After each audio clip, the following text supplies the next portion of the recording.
Hi everyone, Arshun here and welcome to my channel. Today I'm really excited because I have a special guest on my show. Guys, meet my friend who went to university with me, Deepali. Hi everyone, pleased to be here. So Deepali's here because she's going to be talking about one of her all-time favorite books, The Monk Who Sold His Ferrari by Robin Sharma. And I will be sort of doing the interviewer role. Let's get it rolling. And before we start, I thought I would just give everyone a brief summary about what the book is about. So, The Monk Who Sold His Ferrari is about a lawyer called Julian.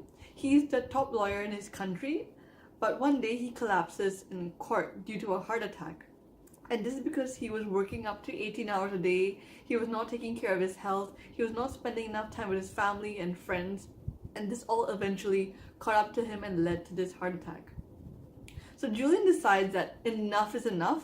He quits his job, he sells off his red Ferrari, and he goes off to India to become a monk. When he's in India, he meets a monk called Yogi Raman, and Yogi Raman shares with Julian all his wisdom about how to lead a more meaningful life.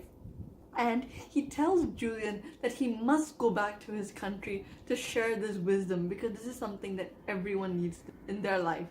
So when Julian goes back to his country, he looks for his protege, Robin, who he used to work with. And he chooses Robin because Robin is also spending most of his time working and is basically following in Julian's footsteps. And who better to choose than someone who is going through the same thing as you? So, The Monk Who Sold His Ferrari is basically about Julian sharing the wisdom that he has learned from Yogi Raman with his protege, Robin. Alright, so Deepali, why did you pick up that book? To be really honest, Ursh, I had just graduated from university and I was sitting at home all day long, 8 to 5, and just applying for jobs after jobs. And it got really taxing and it took a toll on me both mentally and physically. So I said, why don't I do something which really calms me down? And my go-to place for calming myself down are usually books. So that was my first resort. So I wanted to pick up a book, but this time I didn't want to pick up any random book. So I had asked my friends for suggestions, and most of my friends told me that if you're really feeling down and looking for something to get you out of that very negative mindset, the go-to book would be The Monk Who Sold His Ferrari by Robin Sharma. So that's how I got started. But here's the fun thing, like the fun fact I would say, like I couldn't really find the book anywhere. I went to the National Library, it was on reserve, and I didn't really want to spend money to buy the book because those are expensive. Yeah, I'm like a broke student and then like cheapskate or whatever you'd say. So I was like, no, I can't do that. So luckily my friend, Costa, if you're actually watching this, a big shout out to you. Thank you for the book. Hi guys! Yeah, so luckily he had the book and he passed it on to me and I got started off with reading it. Yep. And so why did you pick up this book though? Why of all the books? The main reason would be I was looking for something more on the lines of self-care, and I was looking for particular things to actually soothe my mind because I was in a very negative headspace. And if I would have picked up any other book, I might have just gotten out of it for a short while.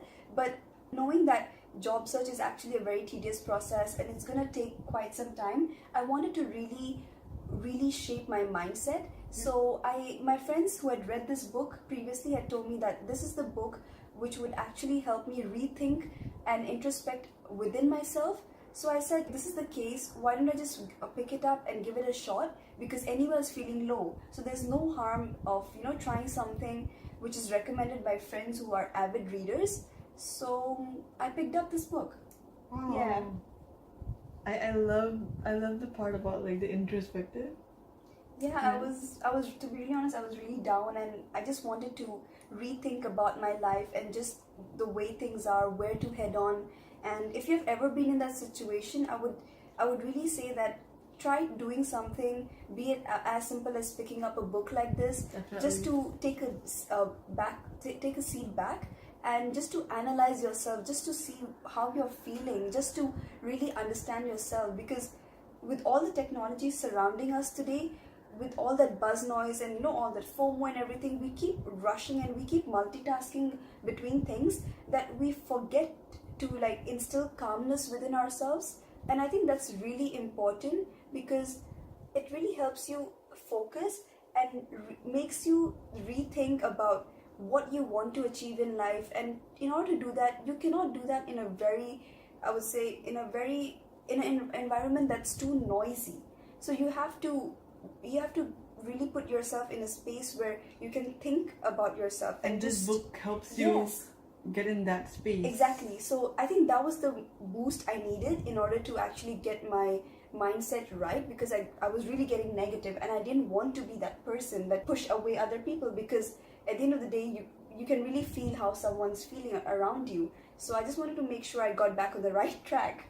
Yeah. Okay, what would be, your most favorite thing about the book?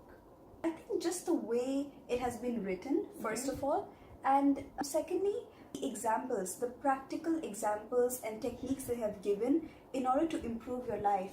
Like I could say, do you remember the rose thing? The Heart of the Rose. Yes, the Heart of the Rose. So Robin Sharma talks about how you can actually improve focus in your life by daily focusing on just one particular thing. It could be as simple as a rose, or it could be a candle if that's easy for you to get hold on. Just putting a candle or a rose in front of you in a very calm environment, just trying to put your mind just to that one particular thing. As easy as it may sound, it actually isn't. I can imagine. Yeah, I've tried it, and for the first, not even just few days, actually for the first few weeks, I just couldn't get my mind to focus on one particular thing. Although it was in a very quiet environment and there wasn't much things laying around, I just couldn't get myself to focus. And it's also mainly because there are so many thoughts running through our mind. I think there are about 60,000 thoughts. Oh yes, there's about 60,000 thoughts, but we have 60,000 thoughts a day. Per day, yes. But 90% of them are the same thoughts we had yesterday. Right. So we're just recycling the same thing over and over again, but we're not really doing anything about our thoughts. I agree. So it's just that your mind is so clouded. There's no clarity there.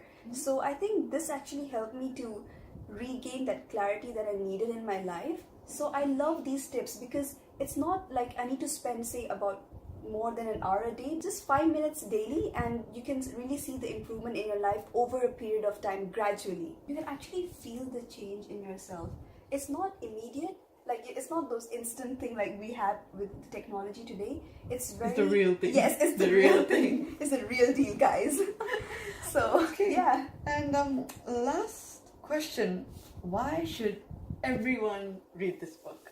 I think if something as simple as if you really feel low and you times, or I would say circumstances in your life where you just can't figure things out, and this book, although it may not give you the solutions particularly, but it would just force you in a way to rethink about your life. It gives you that space, it gives you that motivation to analyze yourself. So it guides you to find your own answer. Yes, that's right, because everyone's different. You can't have answers possibly written specifically for you.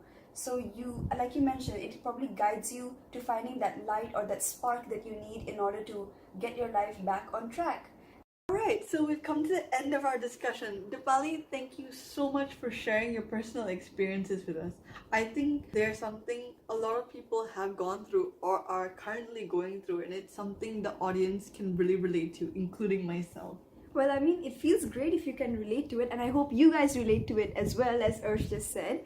And at the end of the day, I guess if we can really communicate what we felt about the book and you have understood what we're trying to say, then mission accomplished. Definitely. So, if you liked this video, don't forget to give us a Thumbs up and leave a comment below about what you thought about this video.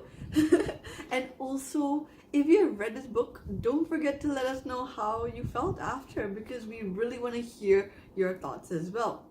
So that has been our take on the book, The Monk Who Sold His Ferrari, and we look forward to seeing you in the next video. Bye guys! Goodbye!